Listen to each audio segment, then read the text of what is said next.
Hello, kamusta po ulit sa channel natin? Welcome po kayo, welcome back. At sa mga napadaan lang dito, kamusta po? At salamat po sa pagbisita sa channel ko. Ang tutugtugin po natin ngayon ay ang kanta ng Eraserheads na Ang Huling El Bimbo. Sana po ay magustuhan niyo po ito. Kung magustuhan niyo po ang tutorial na ito, huwag niyo pong kakalimutan na mag-like at mag-subscribe. Ganon din po na i-hit niyo po ang bell button natin para maging updated po kayo sa mga susunod pa pong guitar tutorial natin. Maraming salamat po at simulan po natin ang kantang Ang Huling El Bimbo.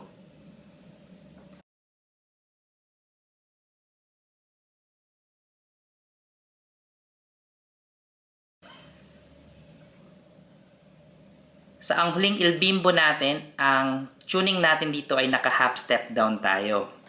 So E flat, A flat, D flat, G flat, B flat, at E flat.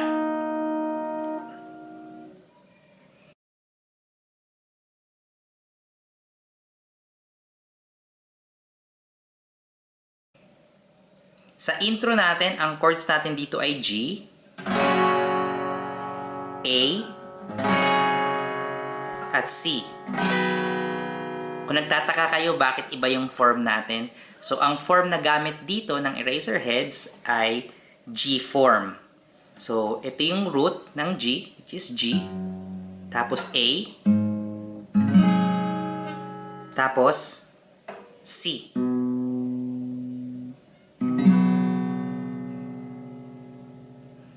So 2 times natin ito gagawin, tapos magre-resolve tayo sa G.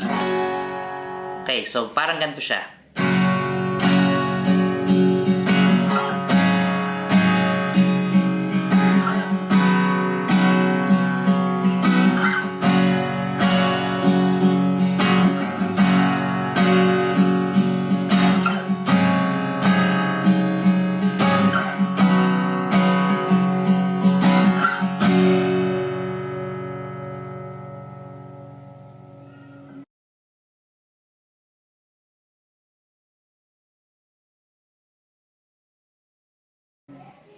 Sa verse natin, ang chords natin dito ay A7.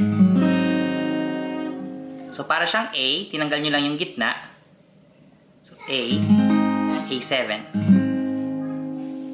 Tapos C, tapos G. Tapos G ulit. 3 times po natin to gagawin. After nun, A7 ulit. Tapos C, tapos G. So pag kinanta natin to, parang ganito. Kamukha mo si Paraluman, nung tayo ay bata pa, at ang galing-galing mong sumayaw, mapabugi man o cha-cha, ngunit ang paborito ay ang pagsayaw mo ng El Bimbo.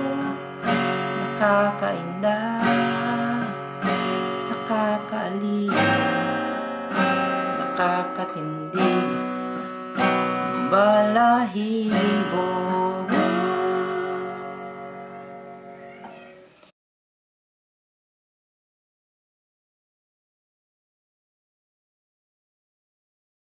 So sa refrain natin, ang chords natin dito ay E minor, G,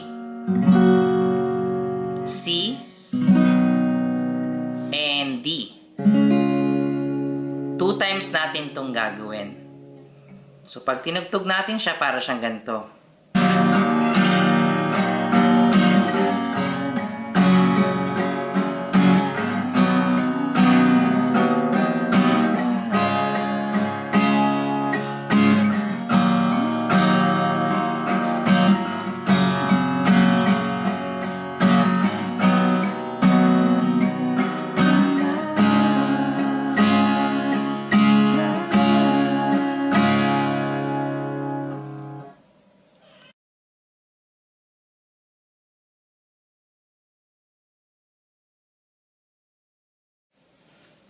Sa chorus po natin dito, ang chords po natin dito ay G, A, at C. 2 times po natin gagawin yon, tapos magre-resolve tayo sa G. So, para lang po siyang intro. Okay, so kung kakantayin po natin, para po siyang ganito.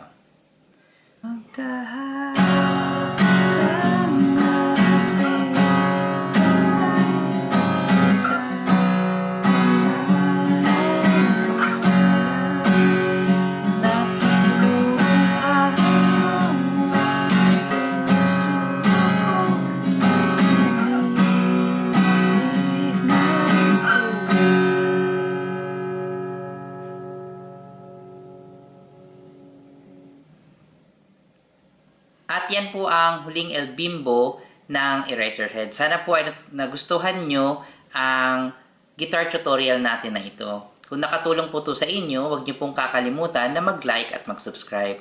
I-hit nyo po ang bell button para maging updated din po kayo sa mga bago nating i-upload na mga guitar tutorial. Maraming salamat po at meron po tayong comment section. Kung meron po kayong mga suggestion, may mga question, at meron din po kayong mga request, maglagay lang po kayo sa comment section. Ulit, maraming salamat po at magkita-kits po tayo next time.